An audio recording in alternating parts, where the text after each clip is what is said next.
ഈ സമ്മേളനങ്ങളിൽ അത് പൂർണ്ണമായിട്ട് പാർട്ടി സഖാക്കൾ ഉപയോഗിച്ചുകൊണ്ടിരിക്കുന്നു എന്ന് നമുക്ക് കാണാൻ കഴിയും.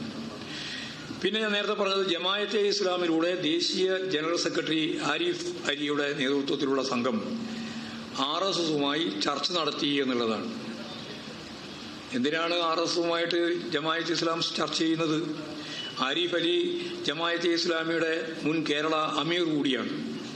എന്ത് ചർച്ചയാണ് ഇവർ നടത്തിയത് എന്ന് അന്നും ഇന്നും അവർ വ്യക്തമാക്കിയിട്ടില്ല. സ്വാഭാവികമായിട്ടും വർഗീയത പരസ്പരം ശക്തിപ്പെടുത്തുന്ന രണ്ട് വിഭാഗങ്ങളാണ്. അവർ ശത്രുതാപരമായിട്ട് കാര്യങ്ങൾ നടിക്കുമെങ്കിലും രണ്ടും പരസ്പരം ശക്തിപ്പെടുത്തുന്ന രണ്ട് വർഗീയ വിഭാഗങ്ങളാണ് എന്ന അർത്ഥത്തിൽ തന്നെയാണ് നമ്മളതിനെ കാണേണ്ടത്. രണ്ടും പരസ്പരം ശക്തിപ്പെടുത്തുന്നതുമാണ്. ഈ കാര്യം അതിൻ്റെ ഭാഗമായിട്ട് മാത്രമേ കാണാൻ സാധിക്കുകയുള്ളൂ. ഇവിടെ ലീഗും SDP-യും ജമാഅത്ത് ഇസ്ലാം ചേർന്ന് ന്യൂനപക്ഷ ജനവിഭാഗങ്ങൾക്കിടയിൽ വർഗീയ ധ്രുവീകരണത്തിന് വേണ്ടിയുള്ള പ്രവർത്തനമാണ് കഴിഞ്ഞ പാർലമെന്റ് തെരഞ്ഞെടുപ്പിന്റെ ഭാഗമായി നടത്തിയത്. ആ പ്രവർത്തനം ഇപ്പോഴും തുടരുകയാണ്. ന്യൂനപക്ഷ ജനവിഭാഗങ്ങളെ ജനാധിപത്യവൽക്കരണത്തിന്റെ ഭാഗമായിട്ട് കാര്യങ്ങൾ കൈകാര്യം ചെയ്യുന്നതിന് പ്രാപ്തമാക്കുന്നതിന് പകരം വർഗീയതയിലേക്ക് നയിക്കാൻ വേണ്ടിയുള്ള പ്രവർത്തനത്തിൽ മുസ്ലിം ലീഗും SDP-യും ജമാഅത്ത് ഇസ്ലാമും ചേർന്നുകൊണ്ടുള്ള ഒരൈക്യമാണ് ഇപ്പോൾ കാണാൻ സാധിക്കുന്നത്. ഇത് ദൂരവ്യാപകമായ ഫലമുളവാക്കുന്ന ഒന്നായിരിക്കുമെന്ന കാര്യത്തിൽ സംശയമില്ല. ന്യൂനപക്ഷ ജനവിഭാഗങ്ങളെ തീവ്രവാദപരമായ ആശയങ്ങളുടെ അടിസ്ഥാനത്തിൽ സംഘടിപ്പിക്കുക എന്ന SDP-യുടെ നിലപാടാണ് ഇപ്പോഴും ചേർന്ന് നടപ്പിലായിക്കൊണ്ടിരിക്കുന്നത്. BJPക്ക് വളരാനുള്ള മണ്ണൊരുക്കുകയാണ് ഇതുവഴി അവർ ചെയ്തുകൊണ്ടിരിക്കുന്നത് എന്നുള്ളതാണ് സത്യം. ന്യൂനപക്ഷ വിഭാഗങ്ങൾക്കകത്ത് രൂപപ്പെടേണ്ടുന്ന ജനാധിപത്യപരമായ മുന്നേറ്റങ്ങളെയും പ്രതിരോധത്തെയും അത് തകർക്കുന്ന സമീപനത്തിലേക്കാണ് നയിക്കുക. അതുകൊണ്ട് മുസ്ലിം ലീഗ് ഉൾപ്പെടെയുള്ള മതനിരപേക്ഷ ഉള്ളടക്കത്തെപ്പറ്റി പറഞ്ഞുകൊണ്ടിരിക്കുന്ന ആളുകൾ മറ്റവർ ഇസ്ലാം രാഷ്ട്രം വേണം എന്ന് പറയുന്നവർ തന്നെയാണ്. ഞാൻ നേരത്തെ പറഞ്ഞ പോലെ ജനവിരുദ്ധ നിലപാടുകൾ, തീവ്രവാദ നിലപാടുകൾ സ്വീകരിക്കുന്നവരാണ്. അത് വളരെ ഗൗരവപൂർവ്വം തന്നെയാണ് ഞാൻ പറയുന്നത്. ന്യൂനപക്ഷ വർഗീയത ഭൂരിപക്ഷ വർഗീയതക്ക് വളരാനുള്ള പശ്ചാത്തലമാണ് ഒരുക്കുക എന്നത് മതനിരപേക്ഷ ഉള്ളടക്കത്തിന് വേണ്ടി നിലകൊള്ളുന്ന എല്ലാവരും ശ്രദ്ധിക്കേണ്ടതുണ്ട് എന്ന് തന്നെയാണ് നമുക്ക് പറയാനുള്ളത്. എല്ലാ പ്രതിലോമ ശക്തികളും ഒന്നായി ചേർന്ന് പാർട്ടിക്കെതിരെയും ഗവൺമെന്റിനെതിരെയും ഇത്തരത്തിലുള്ള കൂട്ടായ ശ്രമങ്ങൾ നടത്തിക്കൊണ്ടിരിക്കുന്ന സാഹചര്യത്തിൽ ഇതിനെല്ലാം പ്രതിരോധിക്കുന്നതിന് നമുക്ക് തീർച്ചയായിട്ടും യോജിച്ച് മുന്നോട്ടേക്ക് പോകേണ്ടതായിട്ടുണ്ട്. ഇക്കാര്യത്തിൽ സഖാവ് KT ജലീൽ MLA സ്വീകരിച്ച നിലപാട് ശ്രദ്ധേയമായ ഒന്നാണ്. കാരണം 2-ാം തീയതി എന്തോ അത്ഭുതം സംഭവിക്കുമെന്ന് വിചാരിച്ചിട്ടാണ് പത്രക്കാരെല്ലാം ആദ്യഘട്ടം പോയത്.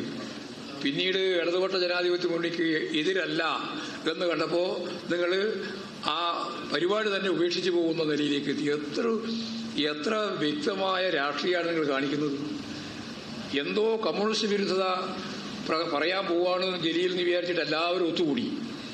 പറഞ്ഞു തുടങ്ങുമ്പോൾ തന്നെ കമ്മ്യൂണിസ്റ്റ് വിരുദ്ധത ഇല്ല എന്ന് മനസ്സിലായപ്പോൾ പ്രക്ഷേപണത്തിൽ തന്നെ പിൻവാങ്ങി. ഇതെല്ലാം അവസരവാദപരമായ രാഷ്ട്രീയം എന്നല്ലാണ്ട് വേറെ എന്താ ഇതിനെല്ലാം പറയാം. അപ്പോൾ സ്വാഭാവികമായും മാധ്യമരംഗത്തെ പ്രവർത്തനത്തിൽ നല്ല പ്രാധാന്യമുണ്ടെന്ന് തന്നെയാണ് ഞങ്ങൾ കാണുന്നത്.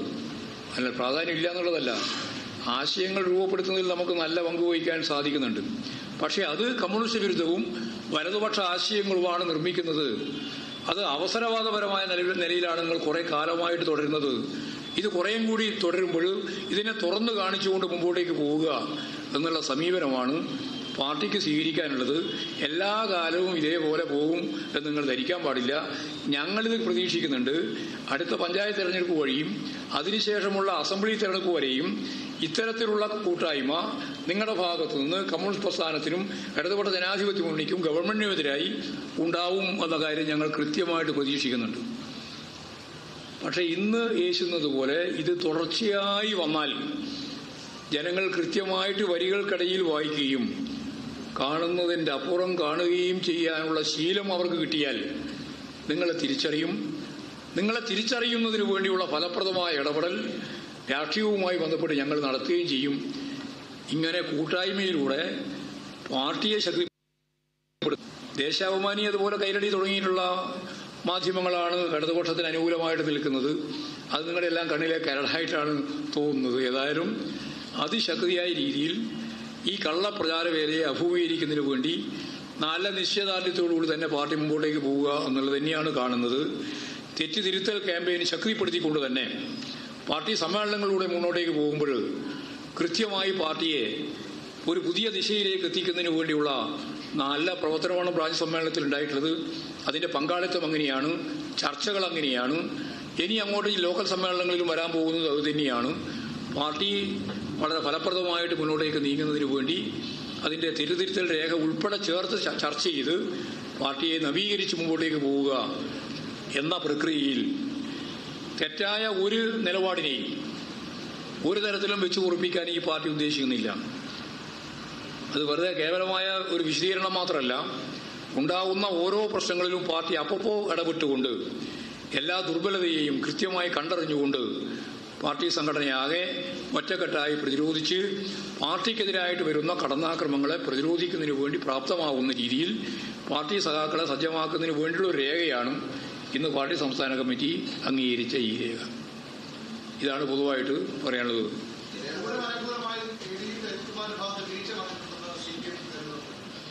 അതല്ലേ പരിശോധിച്ചുകൊണ്ടിരിക്കുന്നത്. ഞാൻ മലയാളത്തിൽ എത്ര പ്രാവശ്യമായി പറയുന്നു, ADGPയുടെ ഭാഗത്തു നിന്ന് വല്ല തരത്തിലുള്ള തെറ്റും ശരിയല്ലാത്ത കാര്യങ്ങളും അത് തൃശൂർ പൂരം ഉൾപ്പെടെയുള്ള കാര്യങ്ങൾ ഉണ്ടായിട്ടുണ്ടോ എന്ന് പരിശോധിക്കാൻ ഇപ്പോഴും DGP ഉൾപ്പെടെയുള്ള ഉയർന്ന സംഘം പരിശോധിച്ചുകൊണ്ടിരിക്കുകയാണ്. വളരെ ചുരുക്കം ദിവസം കൊണ്ട് അതിൻ്റെ കൃത്യമായ മറുപടി നമുക്ക് പറയാം. ധൃതിപ്പെടണ്ട എന്ന് ഞാൻ കഴിഞ്ഞ പ്രാവശ്യവും പറഞ്ഞാണ്, ഇപ്രാവശ്യവും അത് തന്നെയാണ് പറയുന്നത്.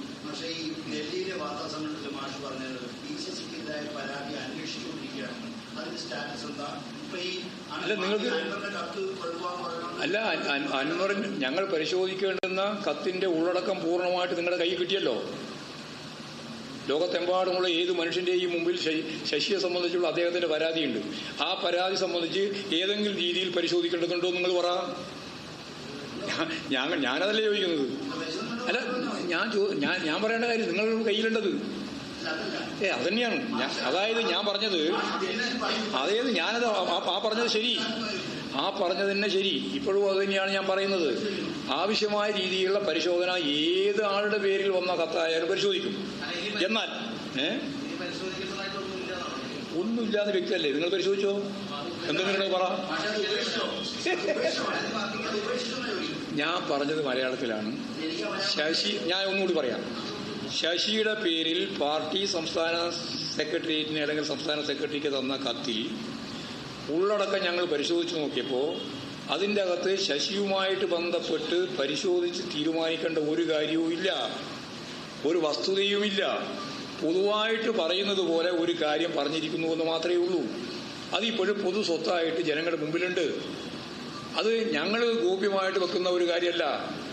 നിങ്ങളുടെ കയ്യിലുള്ള ആ രേഖയുമായിട്ട് ബന്ധപ്പെട്ടുകൊണ്ട് നിങ്ങൾക്ക് ഏതെങ്കിലും ഒരു തെളിവ്, ഏതെങ്കിലും ഒരു കാര്യം ഞങ്ങളുടെ മുമ്പിൽ അവതരിപ്പിക്കാനുണ്ടെങ്കിൽ ഇനിയും അവതരിപ്പിച്ചോ, ഞങ്ങളത് പൂർണ്ണമായിട്ട് സ്വാഗതം ചെയ്യും.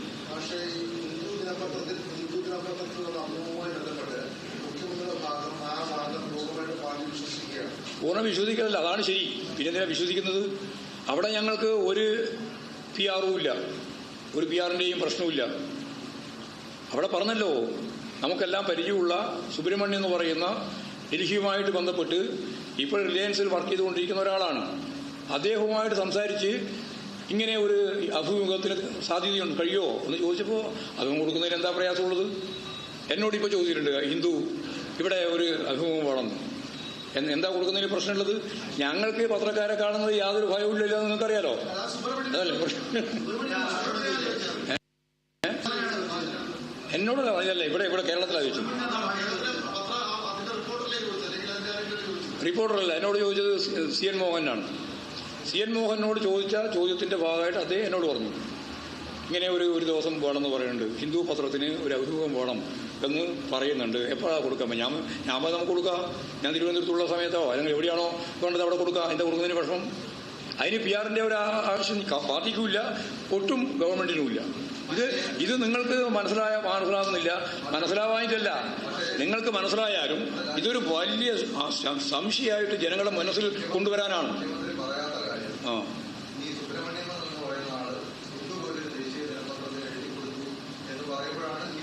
അല്ല, ആരാ എഴുതി കൊടുത്തതെന്ന് ഇപ്പോഴും വ്യക്തമല്ലല്ലോ. അത് തെറ്റായ രീതിയിൽ പ്രസിദ്ധീകരിക്കപ്പെട്ടു. കേക്ക് തെറ്റായ രീതിയിൽ പ്രസിദ്ധീകരിക്കപ്പെട്ടു. ആ പ്രസിദ്ധീകരിച്ചതിന്റെ ഭാഗമായിട്ട് ആ പത്രം ഖേദം പ്രകടിപ്പിച്ചു. അത്രയേ അതിൽ നമ്മൾ കാണേണ്ടതുള്ളൂ. ആര് പത്രം പറയുന്നതാണ് വിശ്വാസം എടുക്കുന്നത്? ഇല്ല, അത് തെറ്റാണ്. അതേ നമ്മൾ ആ പത്രമായാലും നിരക്കില്ല, അത് നിങ്ങളായാലും നിരക്കില്ല, ആരായാലും കുഴപ്പമില്ല. അങ്ങനെയുള്ള വിമർശനം തെറ്റാണ്. PR-ന്റെ പ്രശ്നമില്ല. PR-ആയിട്ട് യാതൊരു ബന്ധവുമില്ല. അല്ലല്ല, ഒരു ഭാഗം നമ്മൾ ഒരു ഭാഗം എടുക്കുന്നില്ല. ഞാൻ എടുക്കുന്നത് ഖേദം പ്രകടിപ്പിച്ചു എന്നുള്ളതല്ലേ വസ്തുത. അതായത് വരാൻ പാടില്ലാത്ത ഒരു കാര്യം വന്നിരിക്കുന്നു എന്നതിൽ ഞങ്ങൾക്ക് ഖേദമുണ്ട് എന്നുള്ള കാര്യം പരസ്യമായി പറഞ്ഞിരിക്കുന്നു. അതും ഞാൻ നേരത്തെ പറഞ്ഞ പോലെ അതൊരു പൊതു സ്വത്താണ്, നിങ്ങളെല്ലാം കയ്യിലുള്ളതാണ്. അല്ല, PR ഏജൻസിയായിട്ട് ഞങ്ങൾ യാതൊരു ബന്ധമില്ല. ഇല്ലാതെ ഞങ്ങൾ അംഗീകരിക്കാൻ പറ്റുമോ? ആരെങ്കിലും പറഞ്ഞാൽ PR എനിക്ക് PR ഒന്നും എന്ത് PR? ഏത് PR?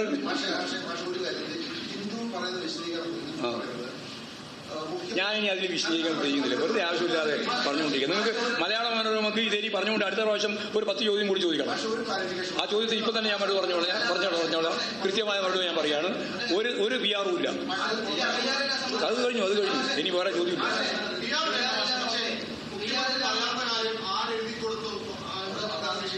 ആര് അത് ആ വന്നത് തെറ്റാണെന്ന് അവർ തന്നെ പറഞ്ഞു കഴിഞ്ഞാൽ അവിടെ അവസാനിച്ചു. ഇത് അത് ഞാൻ പണ്ടേ പറഞ്ഞുകൊണ്ടിരിക്കുന്ന ഒരു ഉദാഹരണം. കാരമുള്ളിന്റെ കൂർപ്പോ ചെമ്പരത്തിപ്പൂവിന്റെ ചുമപ്പോ ഏതാണ് നല്ലത് എന്ന് ഗ്രാമരടിസ്ഥാനപ്പെടുത്തിയിട്ട് കൃത്യമായ ചോദ്യം. എന്താ ഉത്തരം? എന്താ ഉത്തരം? എന്താ? വെറുതെ ആവശ്യമില്ലാതെ താരതമ്യം ചെയ്യാം. ഒരുപാട് കാര്യം ചോദിച്ചു.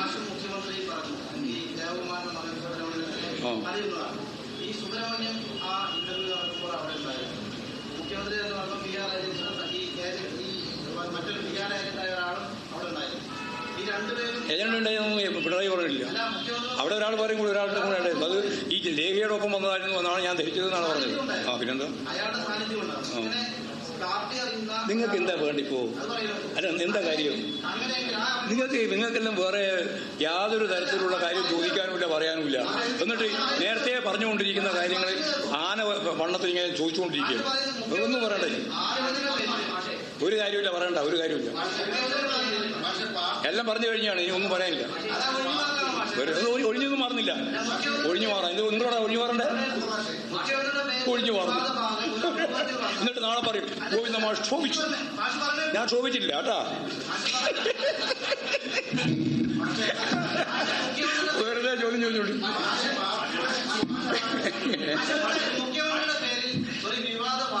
അങ്ങനെ ഉണ്ടാക്കുന്നതാണ്.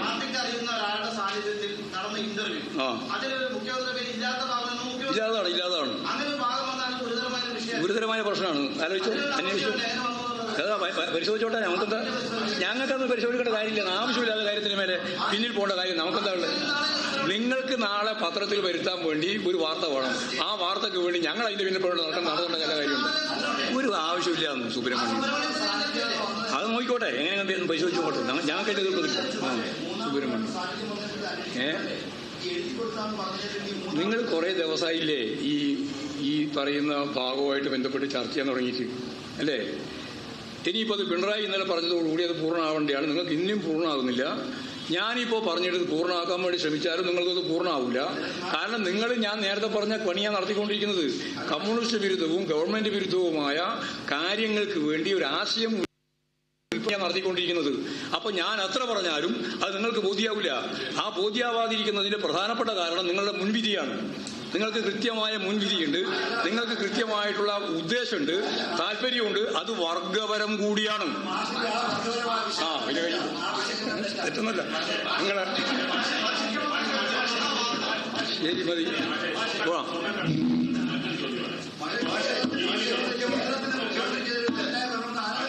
കണ്ടുപിടിക്കാം. അതിനെ ചരിത്രം തന്നെ കണ്ടുപിടിച്ചോളൂ. നിങ്ങൾക്ക് നാളെ വാർത്ത എഴുതാൻ വേണ്ടി ഞാനിത് പറയണം എന്നുള്ളതാണ് നിങ്ങളുടെ ഉദ്ദേശം. ഞാനിത് പറയാൻ പോകുന്നില്ല.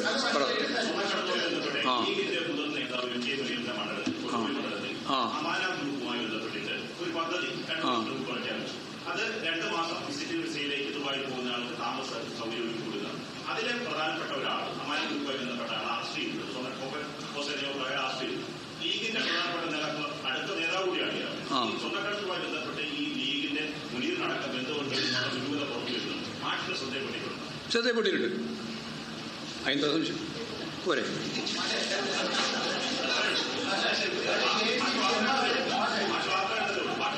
കണ്ടതാണ്.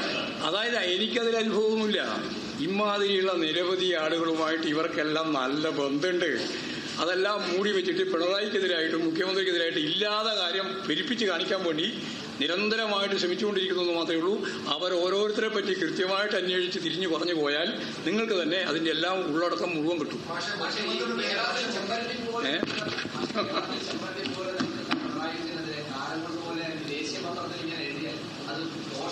ദോഷമാണ്. അതുകൊണ്ട് അവർ പിൻവലിച്ചത് ദോഷമാണ്. അത് പിൻവലിച്ചതോടുകൂടി ആ ദോഷം പോയി, മുള്ളു പോയി. അതാ ഞാൻ പറഞ്ഞത്. അത് മുള്ളു അതോടുകൂടി പോയില്ലേ ആ പ്രഖ്യാപനത്തോടുകൂടി. അങ്ങനെ പറഞ്ഞിട്ടില്ല. അങ്ങനെ വന്നത് ഖേദം പ്രകടിപ്പിക്കുന്നു എന്ന് പറയുന്നതോടുകൂടി കാര്യം ശരിയായി. അക്ഷരാഭ്യാസമുള്ളവരും വായിക്കുന്നവരല്ലേ കേരളീയ ജനങ്ങൾ. അപ്പൊ അവർക്കത് വിട്ടത്. ഇല്ലില്ല, ഞാൻ ചോദിച്ചിട്ടൊന്നുമില്ല. ചോദിക്കണം. അല്ല, നിങ്ങൾ പറഞ്ഞാൽ ചോദിക്കാം. നോക്കാം. പറയാം. അല്ലല്ല, സുബ്രഹ്മണ്യ പാർട്ടി അംഗമൊന്നുമില്ല. അനുഭാവം എന്ന് പറഞ്ഞാൽ നമ്മളെ ഒന്നുമില്ല. കൂടി കഴിക്കാം.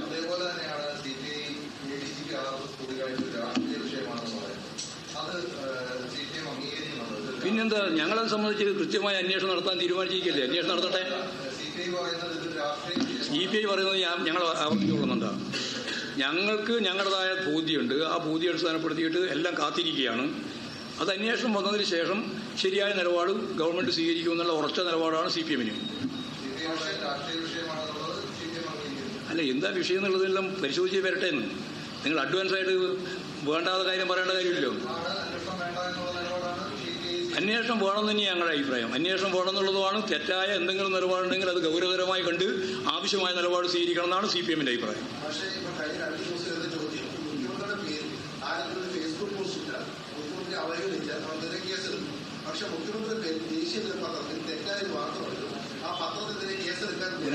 ജനാധിപത്യ മര്യാദ അനുസരിച്ച് ഹിന്ദു അതിന്റെ എല്ലാ മാന്യതയും വെച്ച് നിങ്ങൾക്കൊന്നുമില്ലാതെ കേരളത്തിലെ ഒരു മാധ്യമത്തിനും പ്രത്യേകമായിട്ട് അവകാശപ്പെടാനില്ലാതെ ഈ ഒരു മാന്യത